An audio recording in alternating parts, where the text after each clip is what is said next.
What up, fight fans? This is Square Circle Productions coming in on a new rant. This is the next video in my Black Murderers Roast series, and this video is on Coco Kid. Okay, he was born May 2nd, 1914 in Puerto Rico. His father was a merchant marine, met the mother, didn't know he even had a kid, found out, came back, and at the age of 4, he moved him to Atlanta. Okay. A few years after that, he was part of the crew that the crew that had 306 people, passengers and crew. Ship came up missing in the ocean. And so at that particular time, that was the largest disappearance on sea recorded. So he lost his father at a young age. His mother died shortly after that, and he ended up moving in with one of his mother's sisters, and he learned more about his Puerto Rican heritage. He turned professional at the age of 15. Okay. And he fought his first fight May 27th, 1929. Oh yeah, he moved to Atlanta. He was fighting out like Georgia area down south, and he had a fight in West Palm Beach, Florida, and he met a state senator from Connecticut named Harry Durant. And dude was so impressed with his fighting ability that he moved him to Connecticut area, and he was fighting out of New Haven, Connecticut. And that's when he started playing around with his name, and he started going by different names like Lewis Hardwick, Coco Kid, and and Coco Kid kind of stuck with him for the majority of his career after that. But he would even be ducked by, like all the Black Murderers Row, was ducked by a lot of the greats and champions. Never got his world title shots. He was even ducked by Henry Armstrong. Okay, he was the first world colored welterweight champion. Okay, he held that title for 2 years before he lost it to Charlie Burley. Okay. But Charlie Burley, as soon as he won the title, he vacated the title to try to secure a title shot, a world title shot with Henry Armstrong. So once he vacated the title, Holman Williams and Coco Kid fought once again, because that's who Coco Kid beat. I believe that's who he beat to win the title to begin with. And either way, they fought again, and Coco Kid beat Holman Williams once again. But he wouldn't defend that title. Then a few years after that, he fought for the world colored middleweight championship against Holman Williams. Now, he and Holman Williams fought like a total of 13 times in their careers. And Coco Kid won 8 of those matches. So, again, whenever the Murderers Row got together against one another, it was pretty much fireworks. Kind of reminds me of football in the 80s, in the mid-80s. 3 most exciting teams that put up numbers back in the day was the San Diego Chargers, the New York Jets, and the Miami Dolphins. So whenever you seen one of them two was playing each other, if it was going to be Miami against San Diego, oh man, expect a shootout. That's going to be a high-scoring game. Both quarterbacks going to pass for 400-something yards. It's going to be something like 49-41, double overtimes and stuff. You know what I mean? They just had thrilling, exciting games. The Jets against the Dolphins, the Jets against the Chargers. I mean, take a pick. The quarterbacks, Ken O'Brien for the Jets, Dan Fouts for the Chargers, and Dan Marino for the Dolphins. So, but getting back to that, that's sort of like what the Black Murderers wrote.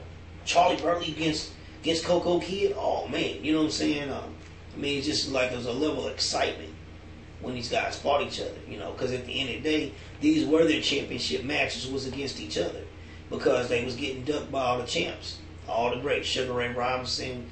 Them guys wasn't trying to have no parts in none of the Murderers Row. So, they had to pretty much fight each other. So, but anyway, want to say I'm not going to speak too much on Coco Kid as far as the career. I mean, typical Murderer Row member, you know what I'm saying? Duck, impressive skills, even against his fellow Murderers Row members, still very, very, very highly skilled, but never really getting that widespread acceptance, never really getting the goal of fighting for that world championship. If you didn't have a Negro Leagues per se of boxing, these guys wouldn't even have held any real straps other than maybe some regional belt or something. But I just want to speak briefly on the fact that after he retired, he lost his money and was actually homeless. And the Navy diagnosed him with pugilistic dementia, which is what we call punch drunk. And this is what I want to be the remainder of this video. The focus to be on the dangers of boxing and punch drunk syndrome. And this dude, sad, but he spent his last few years of his life, man, homeless, wandering about, man, with no money. He actually was suffering from dementia, pugilistic dementia, during his fighting career, but he kept it a secret. You know what I'm saying? And it's just sad, man. I mean, this sport tears people up. Physically, spiritually, a lot of ways. I mean, having these wars and these fights that they have, man, it takes years off of people's lives. This man died at the age of 52. 52. You know what I'm saying? This dude had 244 professional fights with a record of 176, 56 and 10. You know, this dude was in flat out wars with really nothing to show for it. You know? I mean, and it's still happening to fighters now. You know? That's the other side of this stuff. You know? That's why I mentioned in that Floyd Mayweather Paradox video that I made. Man, this dude beat the system, dude. You can say what you want to say about him not being willing to engage in major league scraps and not taking punishment, but he brought athleticism to the game. You know what I'm saying? To a point to where he ain't ending up punching. And you know what I'm saying? Dude got money, walked away from the game at the height of his career. I mean, he ain't even got to come back for real. People want him to come back, but he don't have to. And personally, like I said before, my opinion haven't changed. If I was him, I wouldn't come back. They didn't respect you when you was there.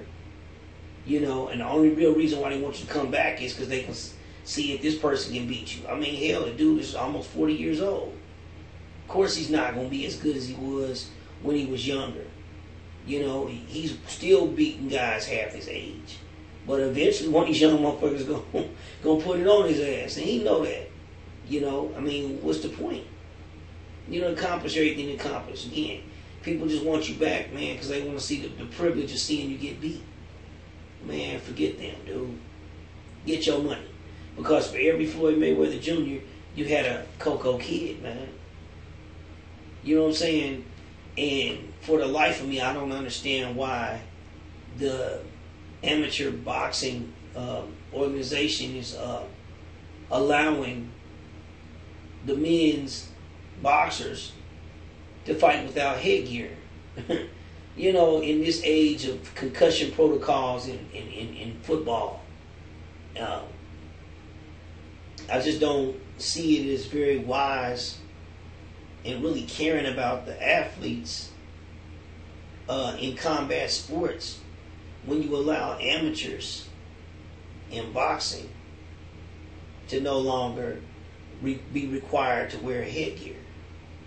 I mean, I don't know, man. I don't get it. I think it's a step backwards. You know? I mean, you look at Riddick Bowe now. It's sad. I mean, but as far as, how can I say? I believe he's sharp, okay? But when he comes to his speech is so slurred. It's so, it's bad. That's not the man that was the heavyweight champion. You know? And it's only been maybe 20 years removed from when he was the champ. You know? It's not cool to see dudes in their early 50s sounding like 80-year-olds. You know? You can barely understand what they're saying, man. It's not cool. It's really not cool. You know?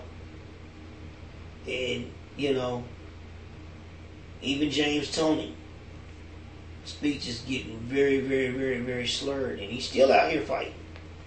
You know? This dude fought wars, and it's evident that he fought the wars. He wears it on his face. When he speaks, you can hear it. And that's sad, man. And for the life of me, I can't understand why the AIBA or whatever it is allowing the fighters to not wear headgear. It's like dude, what are y'all doing? You know? So, again, for every one guy that makes it through and beats the system, you had a lot that fell through the cracks. You know, Nate Jones suffered severe brain damage. You know what I'm saying? I mean, he's still sharp. It's just you can tell in his speech a little bit. He wasn't able to box no more. They wouldn't sanction him. They wouldn't allow him to, box. So he's a trainer. And a very good trainer. That's why I'm pulling for Ashley Theophane to win against Adrian Broner, or at least do very, very, very well. Now maybe like a split decision loss or something like that, because man, Nate Jones deserves it as a trainer. He deserves it. He deserves it. I think if he can coach and train Ashley Theophane to a win against Adrian Broner, that is a signature. That's a signature move. That right there, when I do my year-end review for 2016, that'll make Nate Jones my trainer of the year, right there. And that'll have a lot of young guys seeking out his services and his talent. And he deserves it. But yeah, man, we got to do something about this protecting these athletes. Because at the end of the day, man, the thing about the fight game is fight fans are fickle. I mean, we like who we like. But then a lot of times, man, something tragic happened to them, something bad happened to them, move on and root for the next person. And it's not cool. It's not cool, man. See these guys broken and battered. The money run out. The spotlight run out. Or the spotlight is removed. And then after that, all you got is your body and your mind. Like the old people used to say, Lord, just thank you for giving me a reasonable portion of health and strength, a sound mind and body. That goes a long way. Because at the end of the day,